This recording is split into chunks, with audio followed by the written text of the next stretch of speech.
लोग आगे बढ़ने नहीं देंगे क्या? लेकिन ऐसे लोग अगर हमारे साथ हैं समय से, मैं यहाँ से बहुत कुछ सीखूंगी, आगे बढ़ूंगी और बस 2 लाइनों से ये बात खत्म करूंगी। मेरे पापा ने बस एक लाइन मुझे बोली थी कि अगर इस फील्ड में जा रही है ना तो अपनी आवाज इतनी बुलंद रखना कि कोई दबा ना पाए।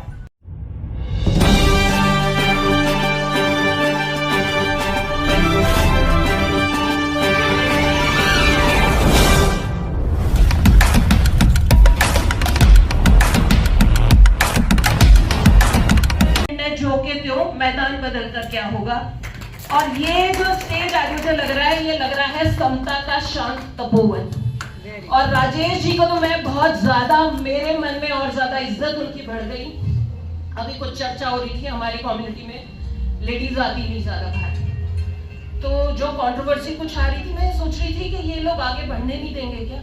लेकिन ऐसे लोग अगर हमारे साथ हैं, समय सिंह कसाना बाबूजी बैठे हैं, आरएस जी बैठे हैं, पीछे हमारे भाई साहब बैठे हैं, राठी जी बैठे हैं, वीर सिंह चाचा जी बैठे हैं, ये बैठे हैं हमारे रोमी भाई, ये सब, ये लोग अगर हैं तो हमें कोई नहीं रोक सकता।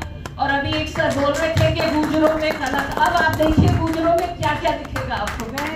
और कॉस्मोस ग्रुप ऑफ एजुकेशन और साहित्य प्रेमी मंडल, आप लोगों का from the core of my heart thank you so much.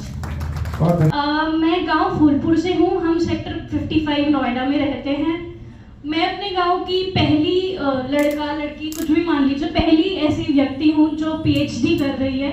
हमारे गांव से शायद ही कोई लड़की रेगुलर कॉलेज गई होगी, बट मेरे फादर ने इतना सपोर्ट किया है, उनको कोई जानता नहीं है इतना, ना वो समाज के कार्य में अपने बिजनेस की वजह से इतना नहीं समय दे पाते और बहुत ही पीछे रहते हैं, लेकिन उन्होंने मुझे आगे बढ़ाया, आगे जाने के लिए इतना प्रोत्साहन दिया, उसके लिए मैं उनको तो सबसे पहले धन्यवाद दूंगी।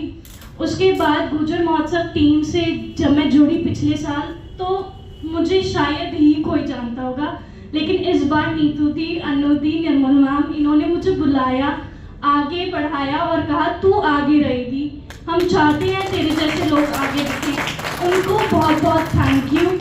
डॉक्टर रीना मैम, आप मेरे लिए एक इंस्पिरेशन हैं, आप मेरे आइडल बन गए हैं। हम बहुत नज़दीक रहते हैं, लेकिन गुर्जर महोत्सव में हम पहली बार मिले।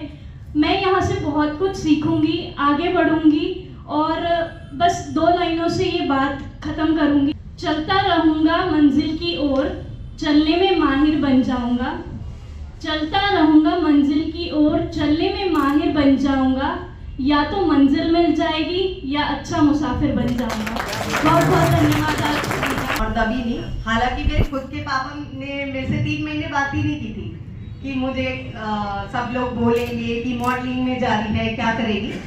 मैं कहा पापा, मैं जिस समाज से हूँ ना, जैसे पली बड़ी हूँ, मुझे बहुत अच्छे से पता है मुझे क्या करना है और क्या नहीं करना, किस दायरे में रह के करना है। तो ये चीज़ मैं कभी नहीं छोड़ूंगी और ना मैंने छोड़ी है। Thank you.